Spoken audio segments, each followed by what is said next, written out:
श्री परमात्मा ने नमः। अब द्वितीय अध्याय के 53 श्लोक से आगे। अगर मित्रों आपको ये चैनल पसंद आए तो सब्सक्राइब करना, लाइक करना और ज़्यादा से ज़्यादा लोगों तक शेयर करना, ताकि धर्म लाभ सभी ले और गीता जी का हिंदी में पाठ सभी सुने और मन में उतारें। अर्जुन बोले, हे केशव, समाधि में स्थित परमात्मा को प्राप्त हुए स्थिर बुद्धि पुरुष का क्या लक्षण है? वह स्थिर बुद्धि पुरुष कैसे बोलता है, कैसे बैठता है और कैसे चलता है? श्री भगवान बोले, हे अर्जुन, जिस काल में वह पुरुष मन में स्थित संपूर्ण कामनाओं को भलीभांति त्याग देता है और आत्मा से आत्मा में ही संतुष्ट रहता है, उस काल में वह स्थित प्रज्ञ कहा जाता है। दुखों की प्राप्ति होने पर जिसके मन में उद्वेग नहीं होता, सुखों की प्राप्ति में जो सर्वथा निष्प्रह हैं तथा जिसके राग, भय और क्रोध नष्ट हो गए हैं, ऐसा मुनि स्थिर बुद्धि कहा जाता है। जो पुरुष सर्वत्र स्नेह रहित हुआ, उस शुभ या अशुभ वस्तु को प्राप्त होकर न प्रसन्न होता है और न द्वेष करता है, उसकी बुद्धि स्थिर है। और कछुआ सब ओर से अपने अंगों को जैसे समेट लेता है, वैसे ही जब वह पुरुष इंद्रियों के विषयों से इंद्रियों को सब प्रकार से हटा लेता है, तब उसकी बुद्धि स्थिर है, ऐसा समझना चाहिए। इंद्रियों के द्वारा विषयों को ग्रहण न करने वाले पुरुष के भी केवल विषय तो निवृत्त हो जाते हैं, परंतु उनमें रहने वाली आसक्ति निवृत्त नहीं होती। इस स्थित प्रज्ञ पुरुष की तो आसक्ति भी परमात्मा का साक्षात्कार करके निवृत्त हो जाती है। हे अर्जुन, आसक्ति का नाश न होने के कारण ये परमर्श स्वभाव वाली इंद्रियां यत्न करते हुए बुद्धिमान पुरुष के मन को भी बलात् हर लेती हैं। इसलिए साधक को चाहिए कि वह उन संपूर्ण इंद्रियों को वश में करके समाहित चित्त हुआ मेरे परायण होकर ध्यान में बैठे, क्योंकि जिस पुरुष की इंद्रियां वश में होती हैं उसी की बुद्धि स्थिर हो जाती है। विषयों का चिंतन करने वाले पुरुष को उन विषयों में आसक्ति हो जाती है, आसक्ति से उन विषयों की कामना उत्पन्न होती है और कामना में विघ्न पड़ने से क्रोध उत्पन्न होता है।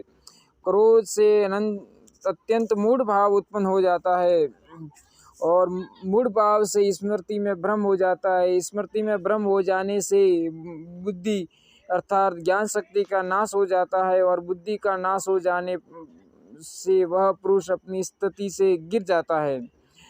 परंतु अपने अधीन किए हुए अंतःकरण वाला साधक अपने वश में की हुई राग द्वेष से रहित इंद्रियों द्वारा विषयों में विचरण करता हुआ अंतःकरण की प्रसन्नता को प्राप्त होता है।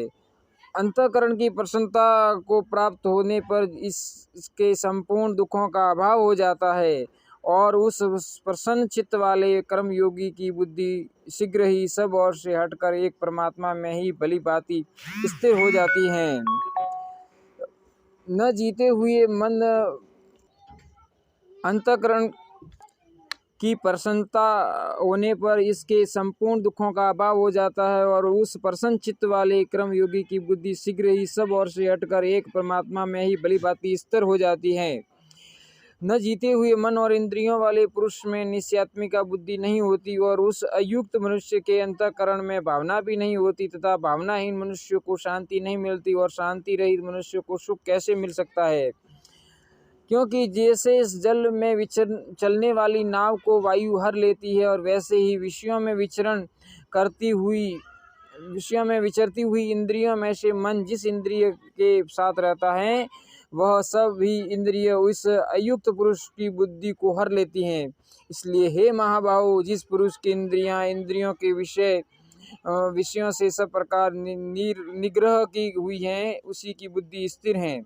संपूर्ण प्राणियों के लिए जो रात्रि के समान है, उस नित्य ज्ञान स्वरूप परमानंद की प्राप्ति में स्थित प्रज्ञ योगी जागता है और जिस नाशवान सांसारिक सुख की प्राप्ति में सब प्राणी जागते हैं, परमात्मा के तत्व को जानने वाले मुनि के लिए वह रात्रि के समान है। जैसे नाना नदियों के जल सब ओर से परिपूर्ण अचल प्रतिष्ठा वाले समुद्र में उसको विचलित न करते हुए ही समा जाते हैं, वैसे ही सब भोग जिस स्थित प्रज्ञ पुरुष में किसी प्रकार का विकार उत्पन्न किए बिना ही समा जाते हैं, वही पुरुष परम शांति को प्राप्त होता है, भोगों को चाहने वाला नहीं।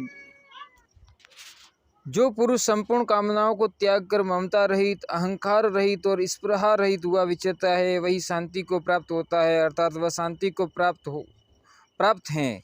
हे अर्जुन, यह ब्रह्मा को प्राप्त हुए पुरुष की स्थिति है।